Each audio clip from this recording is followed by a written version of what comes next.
Olá pessoal, tudo bem com vocês? Aqui quem tá falando é Mirielle Ribeiro e hoje nós vamos dar continuidade à resolução de prova do CAP 2019 na área de contabilidade, mais precisamente na resolução da prova amarela.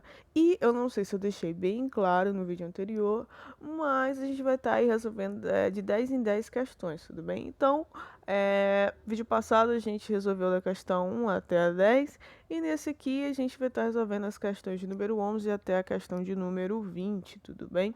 E aí assim por diante nos próximos vídeos.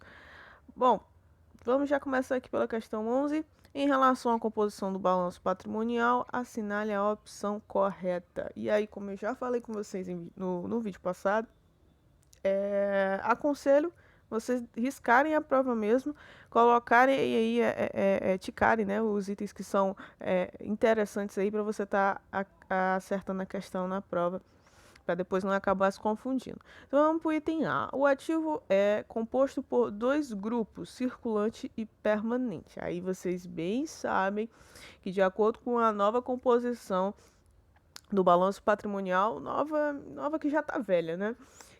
Que não existe mais permanente, tudo bem? No ativo existe circulante e não circulante, beleza? Então o item está equivocado por causa disso.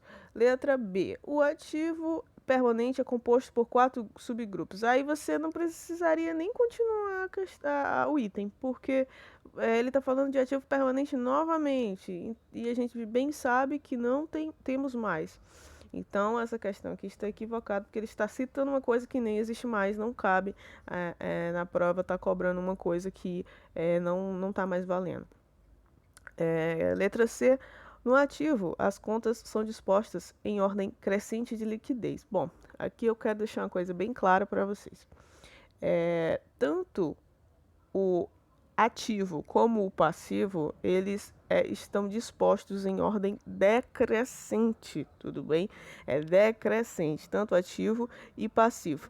Só que o ativo ele é decrescente de liquidez e o passivo ele é decrescente de exigibilidade, beleza? Então essa alternativa está incorreta por conta desse detalhe aí. Letra D. No passivo exigível, as contas são dispostas em ordem decrescente de prioridade de pagamento das exigibilidades. Tá correto? Sim, tá correto. Foi o que a gente acabou de falar aqui.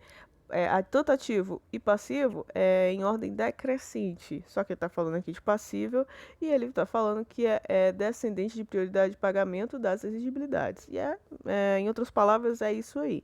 Então, o nosso gabarito aqui seria a letra D, tudo bem? Vamos ver se a letra E realmente está equivocada. O passivo é composto por dois grupos, circulante e não circulante. Bom, aí você podia, né, posteriormente ver o gabarito e ter marcado esse item e ficado em dúvida entre D e E. Mas, gente, a letra E, sim, ela está equivocada, tudo bem? Porque, se você prestar bem atenção, o PL ele também está no lado das origens. Até para bater o balanço, né? Bater o famoso balanço patrimonial que a gente tanto sofre, você tem que compor aí no passivo circulante e não circulante o valor do PL. Então, meio que tecnicamente, o PL é um passivo, está dentro do passivo, tudo bem? Pelo menos aqui foi o entendimento, tá bom, da banca. Por isso que a questão estaria equivocada, beleza? Bom, vamos para a próxima questão aí, que é a 12.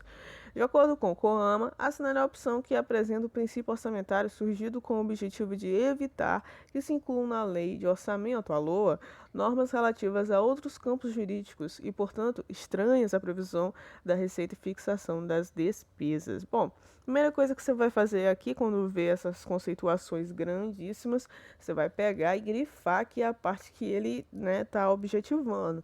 Então, aqui no caso seria evitar, o princípio se refere a estar evitando uma inclusão na LOA sobre normas estranhas à previsão da receita e fixação da despesa.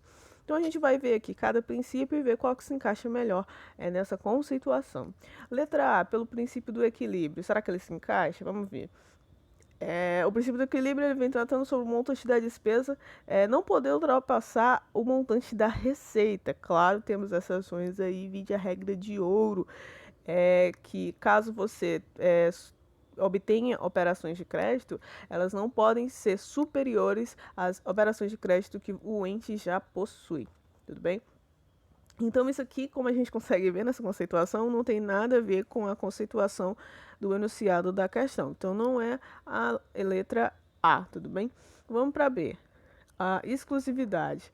Na LOA, não conterá matéria estranha ao orçamento. Aí temos a exceção, que é o crédito adicional especial e extraordinário e a autorização para aro. Esse item aqui a gente consegue observar que ele até traz a mesma palavrinha, né, da conceituação original desse princípio.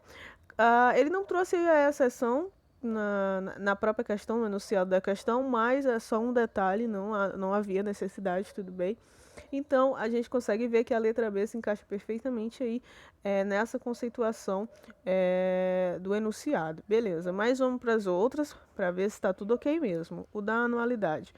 Todo ano tem uma nova LOA, exceção dos créditos adicionais abertos nos últimos 4 meses do ano. Realmente, aqui a gente não tem um item que tenha a ver aqui com essa conceituação. Créditos adicionais abertos nos últimos 4 meses do ano, que seria a exceção, é o seguinte, eu posso, né, obter créditos adicionais nos últimos 4 meses do ano e também, quando esse ano acaba, eu posso reabrir esses mesmos créditos nos saldos que sobraram, nos saldos remanescentes, tudo bem? E isso, para o ano seguinte, não quer dizer que está surgindo uma nova LOA, tudo bem? Então, essa é a exceção aí da anualidade. Vamos para o outro para ver se está equivocado mesmo. O da clareza. As informações devem ser claras e compreensíveis, e tanto quanto for possível. Realmente não é aí o nosso item. Vamos para a letra E. Unidade, o orçamento é uno, ou seja, ele é único. Só que acontece o seguinte, temos as peças orçamentárias que elas se chamam orçamento de investimento, orçamento da Seguridade Social e o orçamento fiscal. E, por serem chamadas de orçamentos, elas podem acabar confundindo um principiante e você entender que é um outro tipo de orçamento. Aí você me pergunta como é que o orçamento é uno se existem esses outros orçamentos. Como o próprio nome deles já diz, eles são peças orçamentárias, eles não são novos orçamentos. E eles compõem a LOA, tudo bem? Então, por isso que esses orçamentos, essas peças orçamentárias não ferem o princípio da unidade. O orçamento, sim, ele é uno. E, como a gente viu aqui, não tem nada a ver com o item que está solicitando, com a conceituação que está solicitando. O gabarito realmente é a letra B, beleza? Questão aí de número 13. Qual a conta utilizada para registrar os saldos de depósitos judiciais? Eu achei essa questão, na minha opinião, que teve. Não fez uma pergunta tão direta. Eu achei que foi ambígua.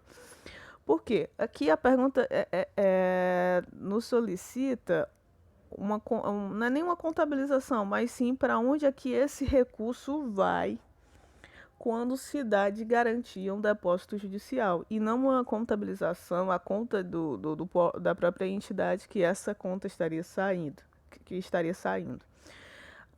Então, o que acontece? Era interessante você saber o que é um depósito judicial, né, para você estar podendo aí acertar essa questão. Então, de acordo com o CNJ, o objetivo dos depósitos judiciais é garantir à parte vencedora o pagamento devido e a efetividade da decisão judicial. Os juízes podem determinar que o valor discutido em um processo seja depositado em uma conta bancária nas instituições financeiras conveniadas ao tribunal, antes mesmo da decisão final. É o que se chama de depósito judicial. Beleza, o depósito judicial, então, é esse valor que é depositado em uma conta bancária nas instituições financeiras conveniadas ao tribunal, geralmente aí a Caixa, Banco do Brasil. Há projetos aí para ter até bancos privados, tudo bem? Mas não é o caso aqui da questão. O que acontece?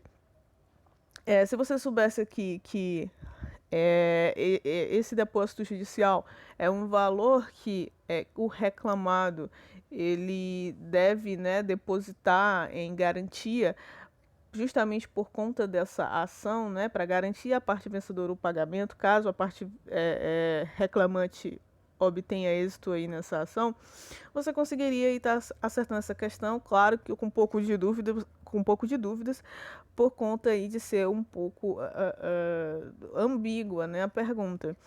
Ah, outra coisa aqui que é interessante você estar sabendo é a questão da contabilização dela, né? Porque ele poderia aí estar perguntando a parte de contabilização e aí eu fui um pouco além.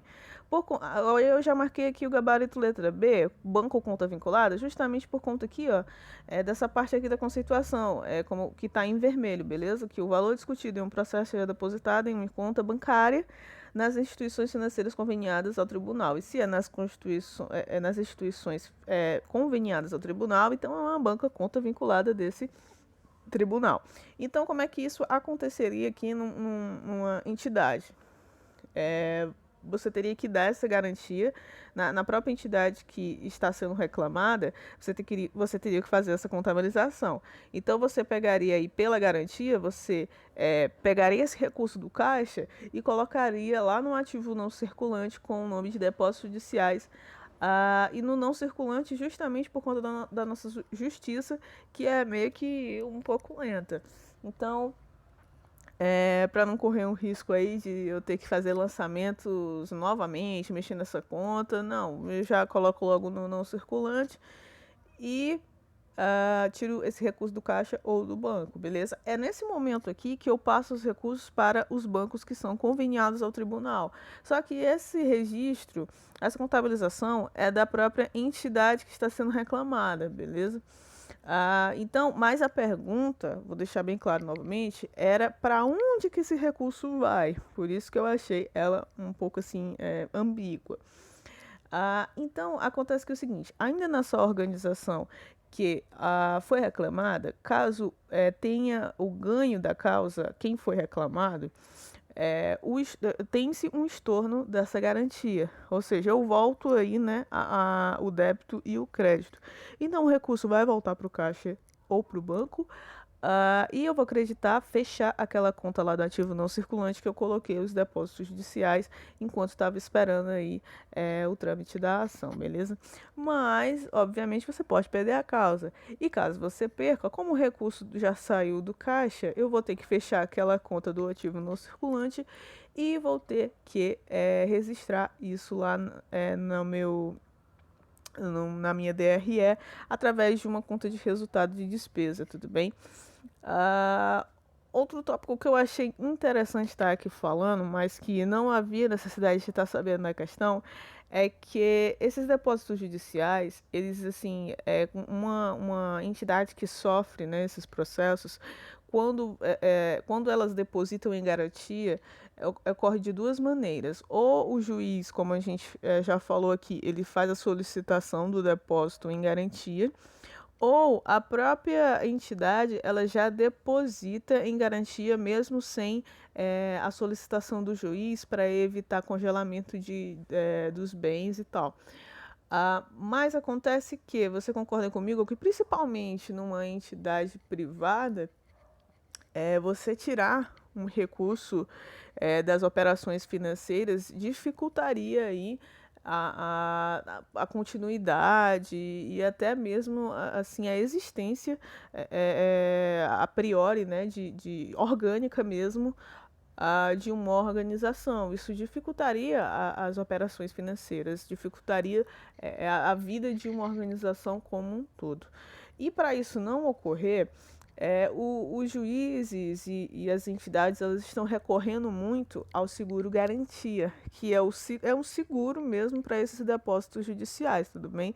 E ele é justamente para a entidade se ter um menor custo. Sua utilização não afeta o crédito bancário para refinanciamento, não compromete o fluxo de caixa ou planos de investimentos e ainda preserva o patrimônio dessas organizações que são reclamadas, tudo bem? Então, isso aqui é uma curiosidade, não havia necessidade de saber, mas eu achei interessante porque é uma coisa que está sendo muito utilizada hoje em dia nessas ações, justamente por conta de não afetar o patrimônio diretamente, tudo bem? Mas, contudo, aí o gabarito aí seria a letra B, beleza? O resto aí foi bônus aí para uma possibilidade que poderia ter ocorrido na questão e que pode ocorrer aí no futuro.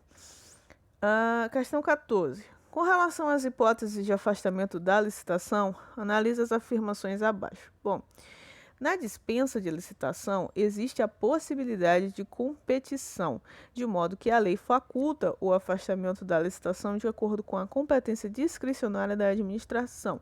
Esse item está correto? Bom, antes da gente saber se está correto, é interessante deixar claro que dispensa é sinônimo de dispensável, tudo bem? Porque existem três tipos, né, três possibilidades de não se utilizar a licitação. A dispensada, a dispensável, também podendo ser chamada de dispensa de licitação, e a inexigibilidade. Então, existem esses três tipos. Nessa questão, ele não pegou a dispensada, ele pegou a dispensável ou dispensa de licitação, beleza? Então, na hora da prova aí, não confunda esses termos, beleza?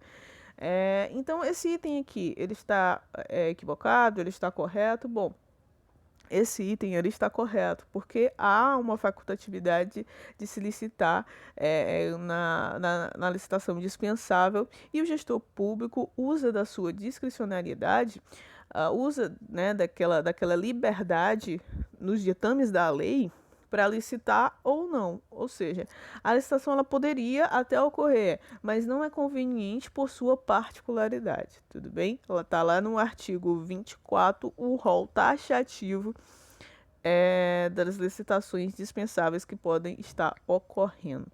Então, esse item aqui, ele está correto, beleza?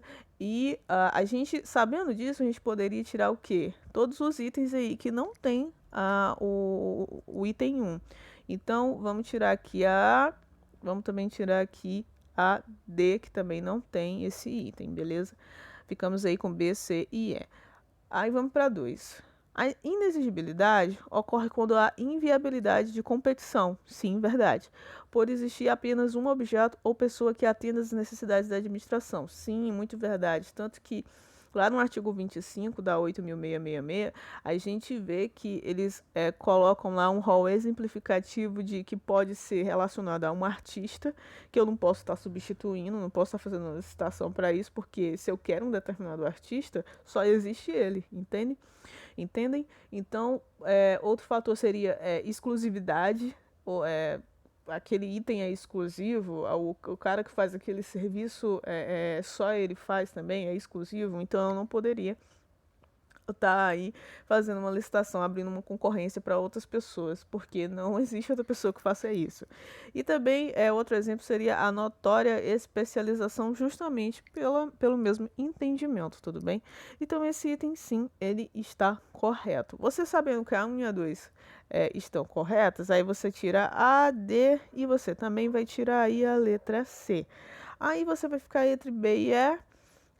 Tem aí os dois itens e você vai ter que realmente saber aí se o item 3 está equivocado ou não. Então vamos lê-lo aí. Os casos de inexigibilidade de licitação estão descritos na Lei 8.666. Sim, está sim. E não podem ser ampliados por constituírem uma exceção à regra de licitar. Sua interpretação deve ser feita em sentido estrito. Não. Por que está equivocado? Porque não é em sentido estrito, já que ele não traz um rol taxativo, e sim um rol exemplificativo, beleza?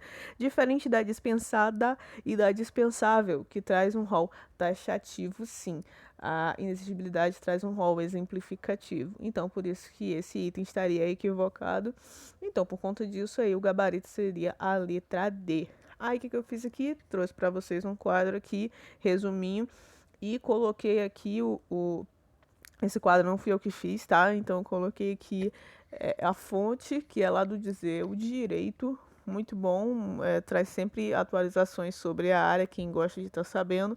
E lá ele traz dispensada, dispensável, exigível. A dispensada, como eu falei com vocês, ela é totalmente diferente da dispensável, tá lá no artigo 17, e ela fala mais ali sobre, tá relacionada à alienação de bens. Então, alguns bens aí, eu vou aliená-los, e eu não posso abrir uma concorrência, tudo bem? A lei determina a não realização de licitação, obrigando a contratação direta.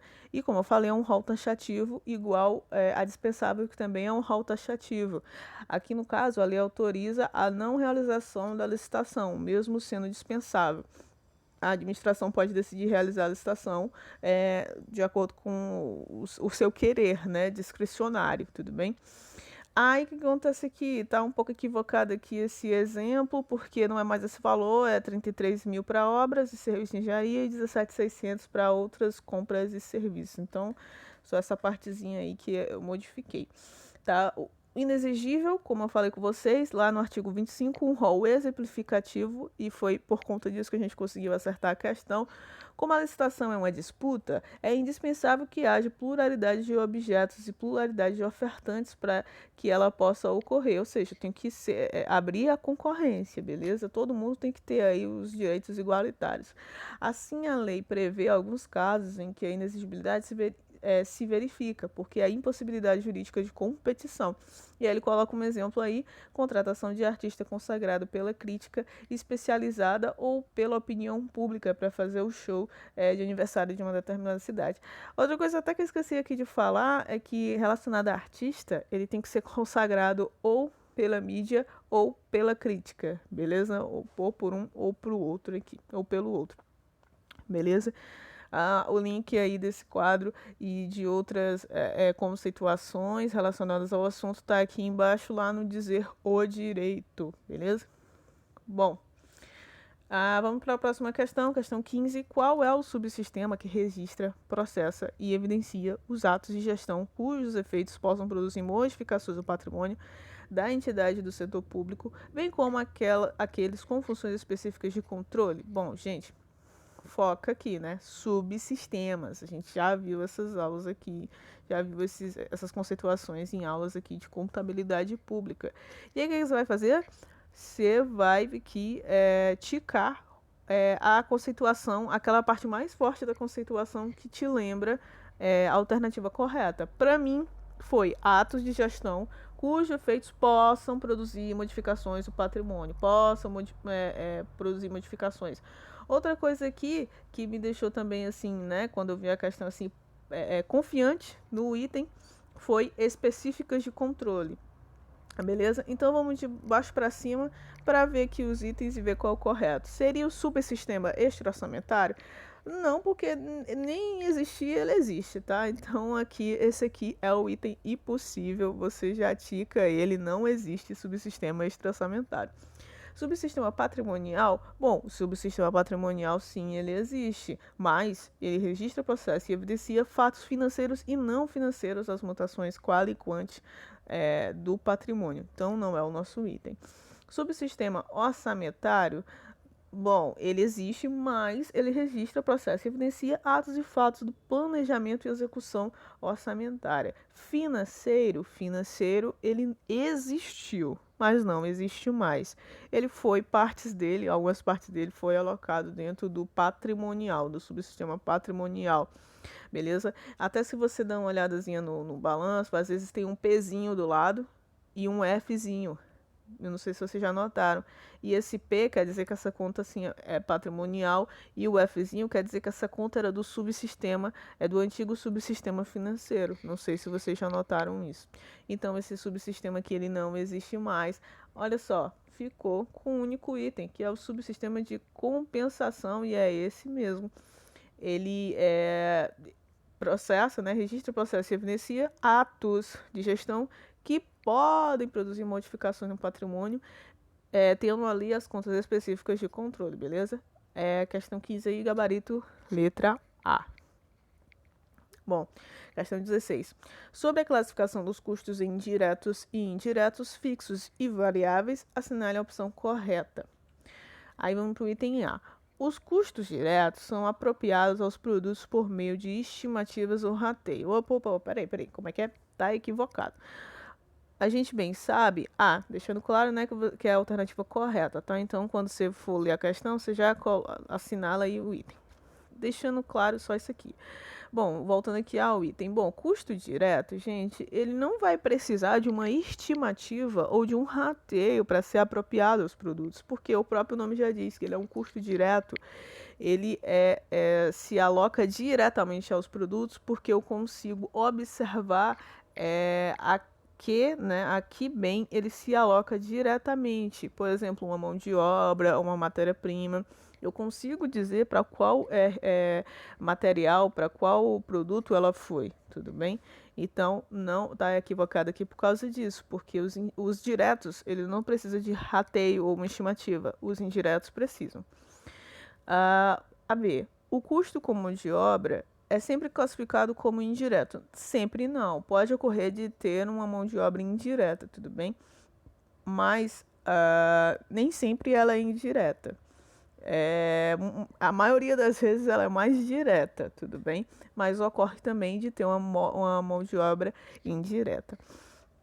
E aí, como é que isso vai ocorrer? Através da supervisão e do apoio. Essa aí seria a mão de obra indireta. O item C.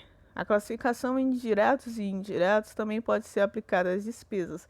Bom, gente, não. Por quê? Por que isso não pode ocorrer? Porque as despesas, elas não se referem à produção em si, tudo bem?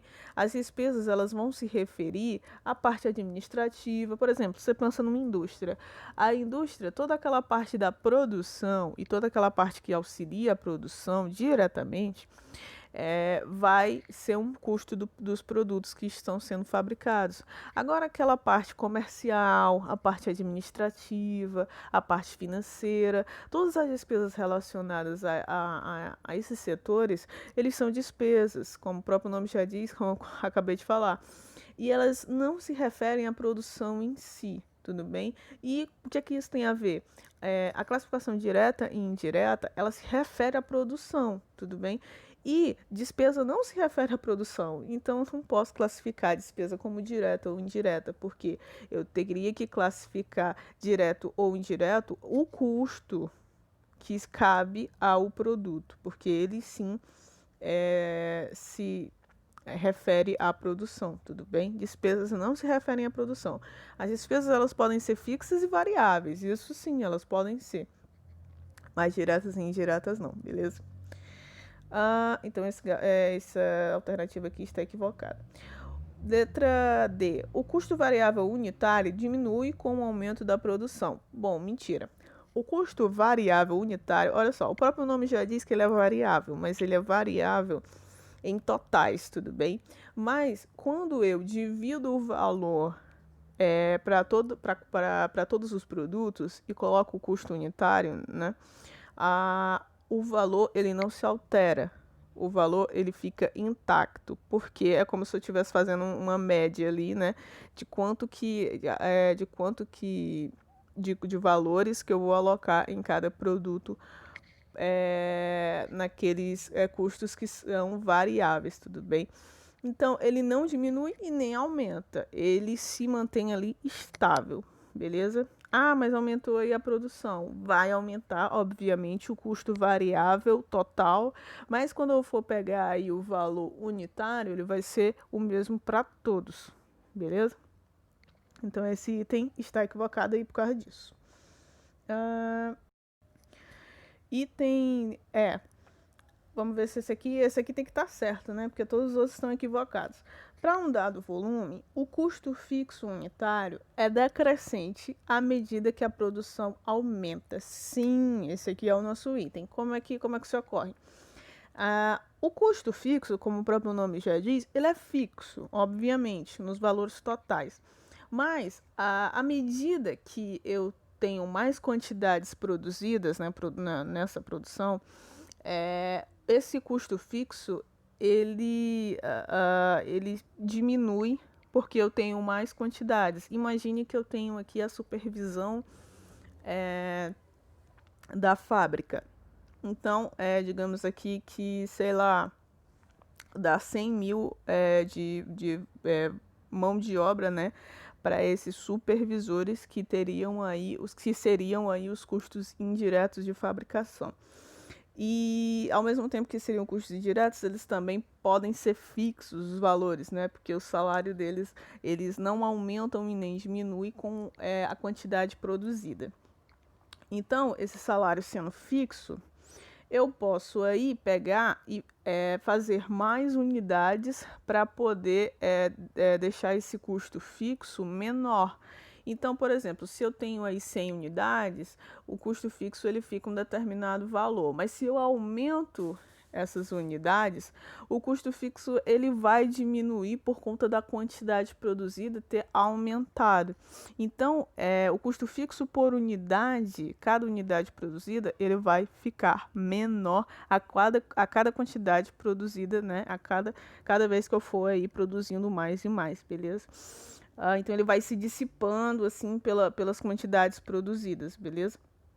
Então, por isso que esse item está correto. Bom, questão 17. Essa questão aqui, eu tive até que montar ela aqui, pegar os itens e colocar perto da questão, porque ela é bem grande. Aí quando você olha para ela, você já, nossa, né? Você já fica assim, caraca, a questão é enorme. Mas não é assim tão complicada, não. Correlaciona as demonstrações contábeis aplicadas ao setor público com os conceitos que representam e assinale a opção correta. Então, ele está aqui querendo a opção correta, beleza? E o que acontece? Aí eu tenho diversos conceitos e tenho aqui as demonstrações, né, que se encaixam nesses conceitos, tá? E aqui eu tenho os itens aqui do lado aqui para estar ajudando a tirar as questões, a tirar os itens aqui que não, né, não convém. Você tem que aprender a fazer as questões, né?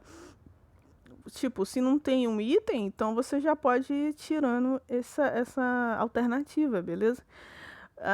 O que eu faria aqui? Eu começaria pela demonstração que eu mais conheço. No caso, como todo mundo de contabilidade advém da contabilidade societária, porque a gente estuda muito na faculdade ou no técnico societária, então vamos lá. Então vamos começar pelo balanço patrimonial, beleza? E aí a gente vai seguindo aqui cada conceito para ver se encaixa no balanço patrimonial. Então a gente começa aqui pelo primeiro. O balanço patrimonial, ele vai demonstrar as receitas e despesas previstas em confronto com as realizadas? Não, tem nada a ver receita e despesa no balanço patrimonial, a gente bem sabe.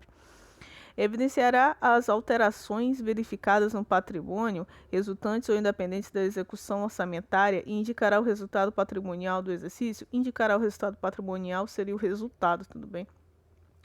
No caso das organizações privadas, seria o lucro. Aqui seria como se fosse a DRE das sociedades aí, públicas, tudo bem? Então, é como se fosse uma DRE, então não é nosso balanço patrimonial, beleza? Vamos pro próximo. Demonstrar as receitas orçamentárias. Opa, peraí, não tem receita em balanço patrimonial. Não tem receita orçamentária e recebimentos de natureza extra-orçamentária, principalmente não.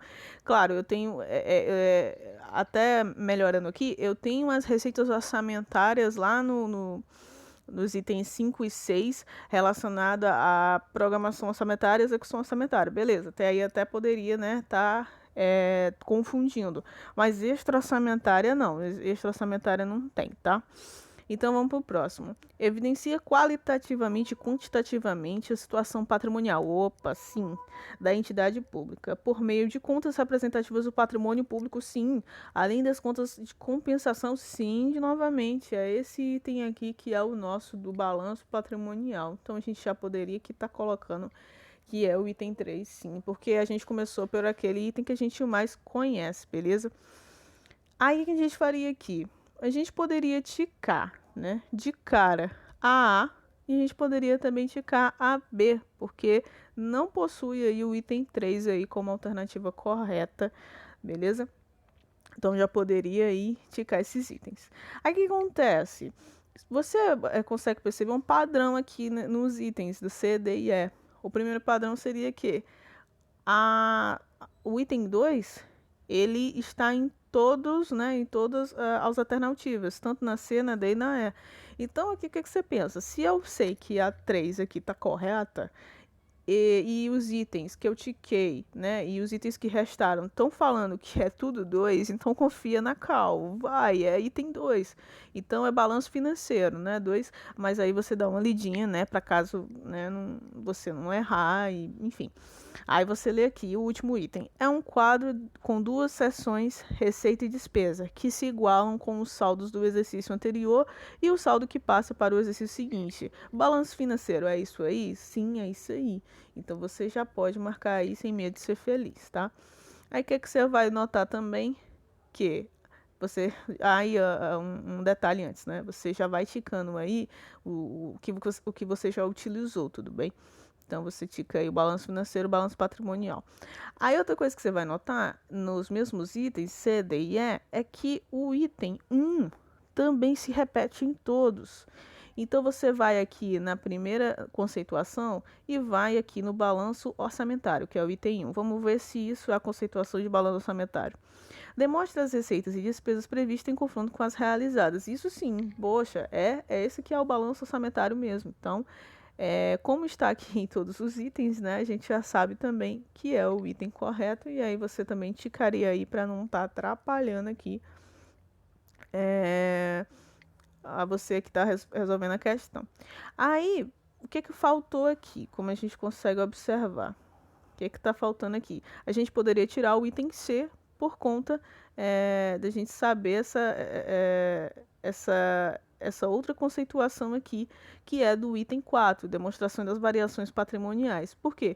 A demonstração das variações patrimoniais é como se fosse a DRE da área pública. E a gente já falou aqui que esse conceito, ó, evidenciará as alterações verificadas, o segundo conceito, evidenciará as alterações verificadas no patrimônio resultantes ou independentes da execução orçamentária, e indicará o resultado patrimonial do exercício. Resultado patrimonial do exercício. A gente falou que é como se fosse uma espécie de DRE. E qual é a DRE da contabilidade pública? As demonstrações das variações patrimoniais. Então, você já poderia aqui colocar aqui o item 4 aqui, e com isso aí sim você conseguiria ticar aí o item C, beleza? E aí você tica aí também o item 4 para não confundir, tudo bem? Aí o que acontece? Sobrou um item aí para você estar acertando, mas não tem mais alternativas. Então, vai ser um desses todos aí que a gente já ticou: balanço orçamentário, balanço financeiro, balanço patrimonial ou DVP, demonstração das variações patrimoniais. Só que para você não sair aí, né, ticando aí, tirando todos os tiques e ficar louco, você pegava o quê? Tá faltando D e E? Vamos ver o que a D e E tá falando aqui comigo sobre os itens que podem ser, porque eu sei que vai ser uma dessas duas alternativas. Então, ó, olha só, o item ele tá falando que pode ser A2 ou A1, beleza? Então a gente vai fazer o quê? Vai tirar os tiques aqui do balanço orçamentário e do balanço financeiro e vamos dar uma olhada na conceituação e ver qual que se encaixa melhor aqui, se é a conceituação para balanço orçamentário ou para o balanço financeiro. Então vamos ver a conceituação restante. Demonstrará as receitas orçamentárias, beleza, isso aqui está no balanço orçamentário, hein? E os recebimentos de natureza extra-orçamentária. Opa, esse aqui não está no balanço orçamentário. Vamos continuar lendo. E as despesas orçamentárias, isso está no orçamentário, no balanço orçamentário. E os pagamentos de natureza extra-orçamentária, isso aqui não está no balanço orçamentário. Então, só pode ser balanço financeiro, beleza? E aí, qual o item que a gente ficou sabendo disso? 1, 4, 2, 3 e 2 novamente. Item D corretinho aí, beleza? Então, a gente pode ir para a próxima questão. Questão 18. Os ativos totais de uma empresa diminuíram em 700 mil em 2018 e o valor do seu patrimônio líquido aumentou em 140 mil. Em relação ao ano calendário de 2018, pode-se afirmar que... Aí, gente, presta atenção, porque essa questão eu achei chatinha de resolver, apesar de ser uma questão básica, apesar de ser de uma temática básica, tudo bem? Olha só, ela é tão chatinha que essa questão ela caiu do mesmo jeitinho, do mesmo jeito mesmo, no concurso, se eu não me engano, lá de Pernambuco, acho que foi do Ministério Público. Se eu não me engano, foi Ministério Público. E caiu do mesmo jeito, gente. Só mudou os valores, né? E o resultado dava outro, obviamente, por causa dos valores. Mas foi o mesmo entendimento, a mesma coisa. Então foca nessa questão porque ela é chata, beleza? Ela pode confundir você sim. Para você resolver ela, e ler os itens, você tem que primeiro montar um balançozinho aqui, né? E já deixar os valores separados, tudo bem? Aconselho demais.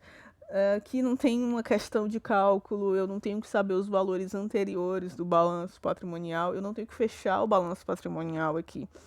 O que eu tenho que saber é o que? O que ocorreu de variação, tudo bem? Então, o que vai acontecer? Eu monto o balanço, vejo qual foi a variação que ocorreu. Vamos ver. A gente já viu aqui que ele disse o quê? E eu já coloquei no meu balançozinho aqui do lado.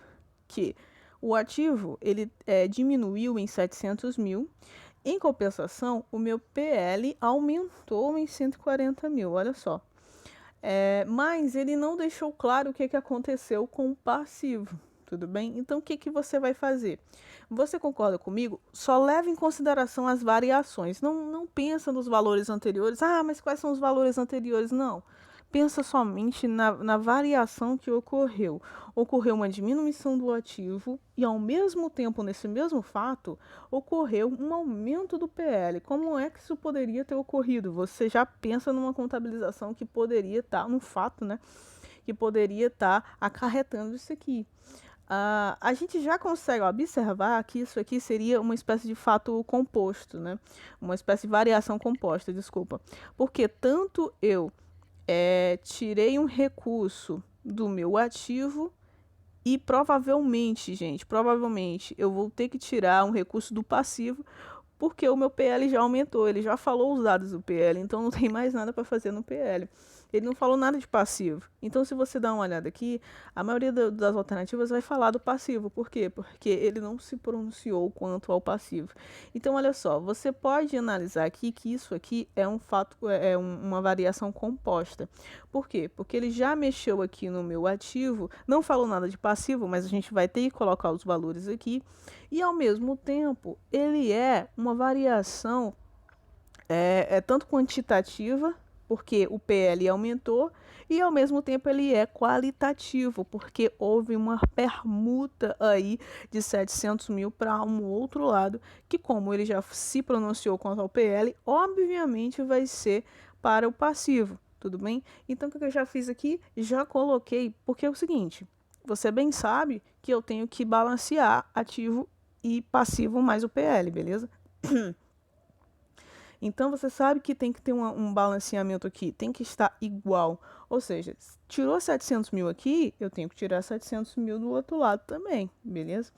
Então o que aconteceu aqui? Ele tirou um recurso do ativo para fazer frente a um recurso do passivo, tudo bem? Uma obrigação do passivo, beleza? Esse momento aqui está correto, até aqui está correto.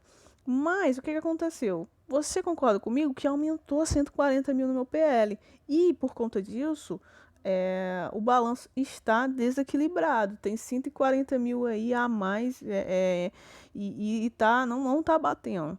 Então o que você vai fazer? Como eu falei que era uma variação composta, tanto qualitativa como quantitativa, a gente já fez aqui a qualitativa, já fez a permuta, já pegou 700 mil de um lado, colocou também do outro. Obviamente era no passivo. E aí, esses 140 mil, a gente vai também, para balancear, deixar ele negativo no passivo, beleza? Justamente para igualar o balanço, beleza? Então, o que aconteceu? Eu peguei 700 mil, coloquei lá no meu passivo também, porque, obviamente, ele pegou um recurso do ativo e fez frente a uma obrigação. E, consequentemente, eu peguei esse valor aí que aumentou o PL e coloquei ali no meu passivo também, tudo bem? Mas aí o que vai acontecer?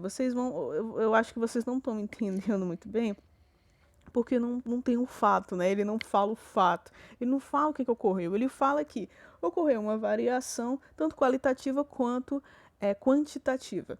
E aí o que poderia ter acontecido para ter gerado tanto uma diminuição do ativo, desculpa, e um aumento do PL ao mesmo tempo. Qual fato poderia ter ocorrido para isso ter acontecido?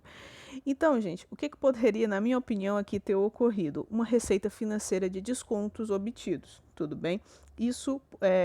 Esse fato aqui poderia gerar tanto uma diminuição do meu ativo e do meu passivo, e também poderia também estar aumentando o meu PL, tudo bem? Como é que isso ocorre? Bom, vamos ver aqui no caso se realmente fosse uma receita financeira que cabe aqui na questão, tudo bem? Eu não sei se a banca realmente quis dizer que era uma receita financeira de desconto obtido, mas esse exemplo aqui se encaixa perfeitamente nesse item para vocês estarem compreendendo a questão, tudo bem? Então vamos lá. O que acontece primeiramente, né, antes mesmo de qualquer coisa? Você compra junto a um fornecedor um determinado produto para o seu estoque e você não paga de imediato. Você deixa lá no seu passivo em duplicatas a pagar, tudo bem? E essas duplicatas aí, no caso aqui da questão, seria o valor de 840 mil, porque você está vendo aqui, ó, 700 mil no passivo que a gente registrou, mais 140 mil. Eu estou dando aqui a ideia de que a duplicata original seria de 840 mil, tudo bem? E aí, o que ocorreu? Você decidiu pagar antecipadamente essa duplicata. Então, quando você paga antecipadamente, essa pessoa, né, esse fornecedor, ele pode te dar um desconto. E o nome desse desconto que o fornecedor te deu para você, que comprou esse produto e que está devendo para ele, o nome é desconto obtido. Então, o que aconteceu? Você deu baixa lá no seu passivo de 840 mil de duplicatas a pagar, que é o que a gente fez aqui, ó, 700 mil no passivo mais 140 mil, 840, beleza, dei baixa. E você tirou do seu caixa somente 700 mil. Por quê? Porque você recebeu um desconto de 140 mil. E esse desconto de 140 mil você registra aqui, ó, como a gente vê mais abaixo, como receita financeira. Beleza? Então, por isso que esse crédito aqui, ele está aqui no meu PL. Porque você concorda comigo que a receita financeira vai para a DRE. Obviamente, você teria que fazer aí o confronto das despesas com as receitas para ver o lucro. Mas aqui ele já colocou direto como lucro porque é a única informação existente aqui na questão, tudo bem? Então ele já colocou esse 140 mil aqui como um lucro, tudo bem? Como se já tivesse montado toda a DRE, beleza? Então por isso que você teria que colocar aqui todas as informações aqui para bater esse balanço patrimonial. Você levando em consideração esse fato aqui de receita financeira de desconto obtido, você consegue entender melhor, beleza? Então, sabendo disso, o que aconteceu? Aí a gente vai para os itens. O valor total dos seus passivos aumentou? O valor total de seus passivos aumentou? Bom, a gente consegue observar aqui que o valor do passivo foi diminuir 840 mil. Então, não é o item correto. O patrimônio líquido da empresa está a descoberto? Bom, a gente consegue observar aqui que um patrimônio a descoberto, só a título de curiosidade, né? Essa é uma questão que é o seguinte, a gente tem detalhe em cima de detalhe, tudo bem? Porque eu acho que vocês nunca viram, né? Pelo menos eu nunca tinha visto patrimônio líquido a descoberto. E aí eu fui pesquisar, porque eu só tinha ouvido falar em passiva descoberta. Então, eu fui pesquisar e vi esse questionamento aqui sobre justamente essa temática. Olha só, a nomenclatura passiva descoberta pode ser utilizada quando o saldo do patrimônio líquido tiver com o saldo negativo, e a resposta do CFC foi: a estrutura das contas para apresentação das demonstrações contábeis não é fixa. Portanto, quando a soma dos saldos das contas do passivo for maior que a soma dos saldos das contas do ativo, o profissional de contabilidade pode utilizar a denominação passiva descoberto, em substituição a patrimônio líquido. O profissional da contabilidade deve sempre utilizar a nomenclatura das contas que melhor represente a posição patrimonial e financeira da entidade. Então, só não confunda aí, né? Eu posso aí utilizar também esse patrimônio líquido descoberto justamente em substituição a patrimônio líquido, entendeu? Só aqui a título de curiosidade. Mas esse item também está equivocado, porque a gente consegue ver que teve um lucro aí, né, de 140 mil. Então não está descoberto, não, beleza? Tem esse lucro aí de 140 mil, o valor não está negativado. C. O total de seus ativos é igual ao total de seus passivos. Beleza? Isso é verdade? Não, porque se fosse verdade, o PL estaria zerado e o PL está 140 mil. Então, não é o mesmo valor. Até porque a gente consegue ver aqui, ó, 700 mil que saiu do caixa e 840 que saiu ali do meu passivo. E se a gente levar aquele fato lá em consideração, a gente vê o quê? Que 700 mil foi o valor que ele realmente pagou e 140 mil foi o desconto que ele obteve. Beleza? Esse desconto eu coloquei como receita financeira. Como não tinha nem mais uma outra observação de DRE, já coloquei esses 140 mil como um lucro aí lá no meu PL. Então esse item aqui também está equivocado, tudo bem? Já vou passando aqui. AD. O valor total dos passivos da empresa diminuiu 840 mil. Diminuiu o passivo em 840 mil? Aí você soma aí, 700 mil mais 140 mil. Deu 840 mil? Deu sim. Então ele realmente diminuiu 840 mil. Esse aqui é um nosso item, beleza? Vamos ver a E para ver se realmente está equivocado. Não é possível determinar a variação ocorrida no passivo da empresa. Olha, a gente está trabalhando somente com variações. Então, sim, dá para saber a variação. O que não dá para saber aqui é os fatos anteriores, entendeu? Os dados anteriores, porque ele poderia aqui ter dado para a gente pelo menos o dado do ativo e do PL, né? Além dessa variação aqui que ocorreu, que a gente trabalhou só com variações, a gente não falou de valores anteriores e nem tentou descobrir quais eram esses valores anteriores, tudo bem? Então aqui a alternativa correta é a letra D, beleza? Questão 19. Aumentam os saldos das contas depreciação, banco conta movimento, fornecedor, capital a realizar, os lançamentos nela efetuados que representem respectivamente. E o que acontece? Você tem que lembrar lá de contabilidade básica daquele quadrinho que a gente sempre vê relacionado a como é que aumenta uma conta devedora? Eu debito ela. Como é que eu diminuo a conta devedora? Eu acredito. Como é que eu aumento uma conta credora? Eu acredito. Como é que eu diminuo uma conta credora? Eu debito. Então, esse quadro aqui ele tem que estar na sua cabeça, beleza? Agora, o que você tem que ter atenção? As contas retificadoras, porque tem gente que pensa assim, é conta de ativo? São todas devedoras. Então, para aumentar, eu tenho que debitar todas. Não. Porque por exemplo, temos as depreciações, a amortização e a exaustão. E essas contas, dentro do ativo, elas são credoras. Por quê? Porque elas diminuem o valor do ativo, de um determinado ativo. Tudo bem? Então, você tem que prestar atenção nessas contas retificadoras. Então no passivo e no PL é tudo credor. Então, para aumentar, eu vou acreditar tudo. Que eu tenho que aumentar tudo no meu passivo e no PL. Vou lá acreditar tudo. Toda conta credora, para aumentar, acredito. Aí você lembra que existem contas dentro do passivo e dentro do PL que também são retificadoras. E essas contas retificadoras você tem que fazer o quê? Debitar elas para poder diminuir o saldo credor. Tudo bem? Então, você preste atenção nisso aqui, nessa contabilização básica, né, nessas conceituações básicas para estar acertando essa questão. Aí o que ele quer saber na questão? Como é que eu aumento essas contas que ele vai falar a seguir? Então, como é que eu aumento uma depreciação acumulada?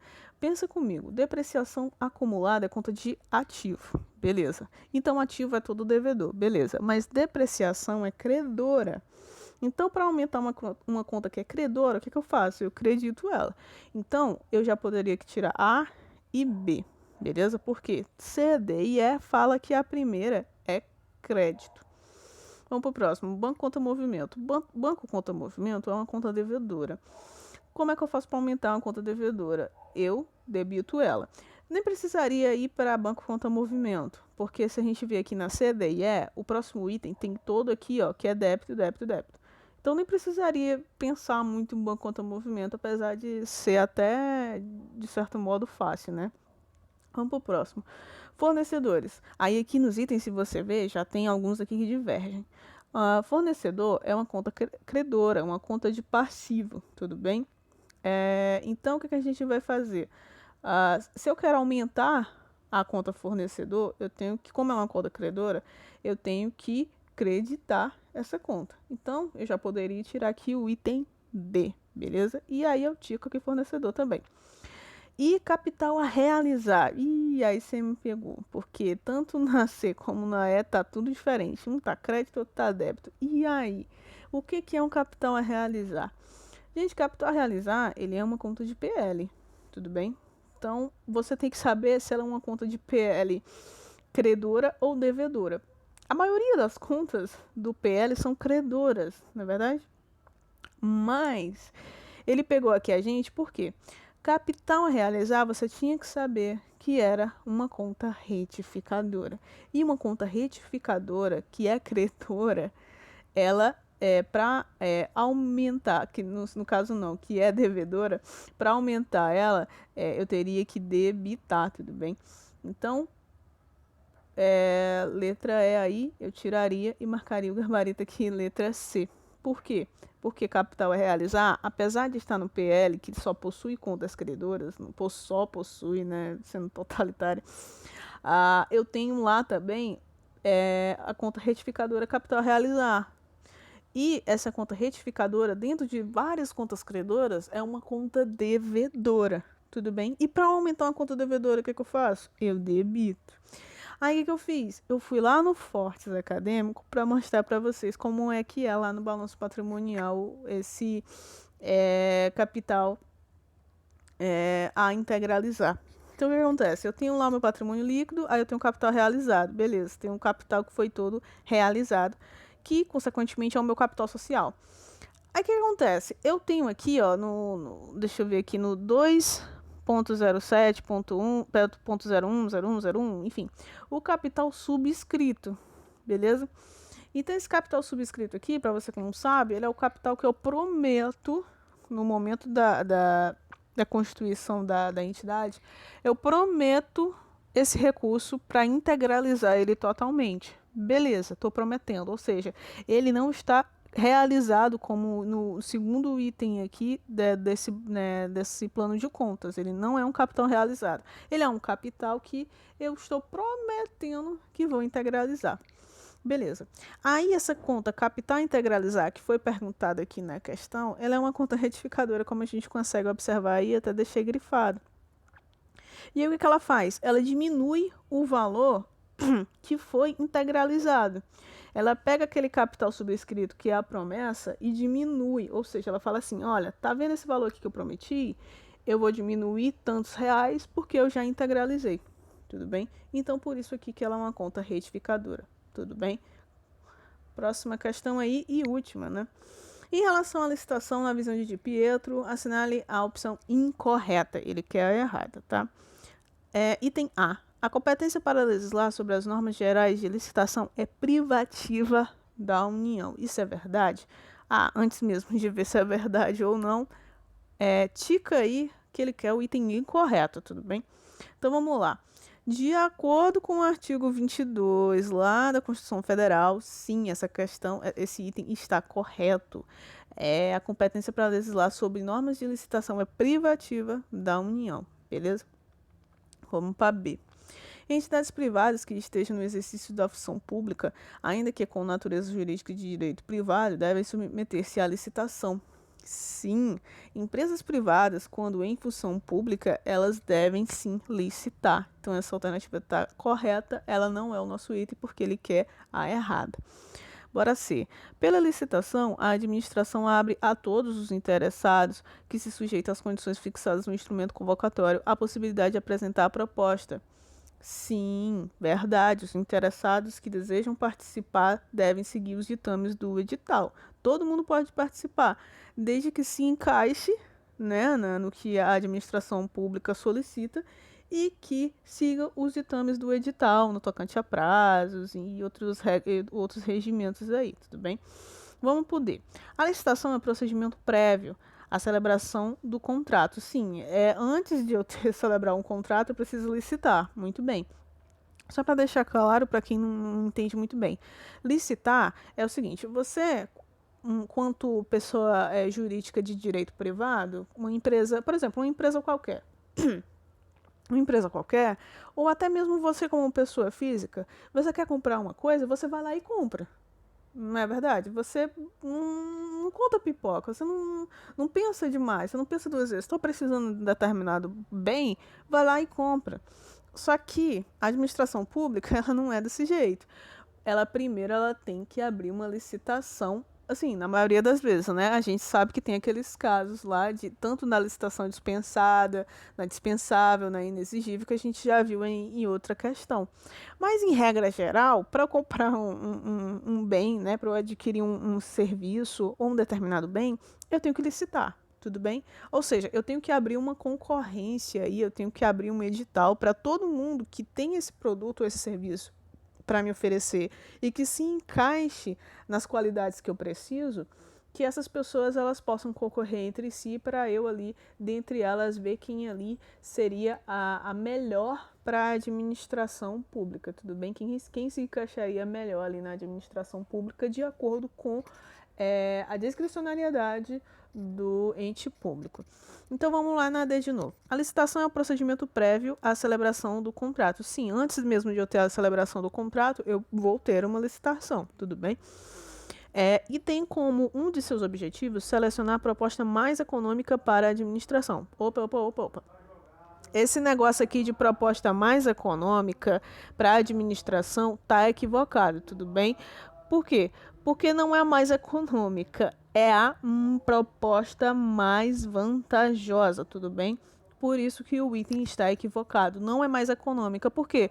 Porque o gestor público ele pode acabar adquirindo um serviço que não seja barato, mas ele é a proposta mais vantajosa para aquele momento na administração pública, tudo bem?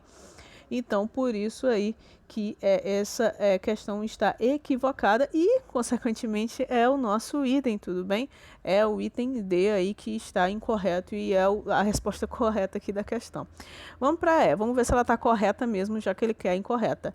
A licitação é um procedimento integrado por atos e fatos da administração e atos e fatos do licitante, que contribui para formar a vontade contratual. Sim, tá certinho mesmo, as partes acordam e cumprem o que foi acordado, tudo bem? Então tá corretinho aí, gabarito letra D, que é a errada, beleza? Então, coloquei todas as referências aí que eu utilizei, aconselho dar uma olhada aqui em todas, tudo bem? Principalmente nos vídeos, né, que são mais dinâmicos, mas não tirei o direito aí de blogs, beleza? Então, olha aí, dá uma olhada aí. Já vou pedindo aquele like, né? Por favor, só você pode dar, só você pode me ajudar. Então, por favor, deixa um like pra mim e se inscreva no canal também, que isso ajuda demais, beleza? Como eu já falei, é bem complicado que tá trazendo esse tipo de conteúdo para vocês, demora um pouco mais a tá fazendo, tudo bem? Apesar de ser poucas questões. E também, né, até a parte da explicação fica até um pouco complicada, né? Porque vai trazendo aí para diversas outras temáticas, outros assuntos, e eu tenho aqui que tá fazendo frente aqui para vocês, beleza? Então, por favor, deixa um like, se inscreve no canal, que agradeceria demais. E, bom, muito obrigado se você chegou até aqui. Até mais, forte abraço, tchau, tchau.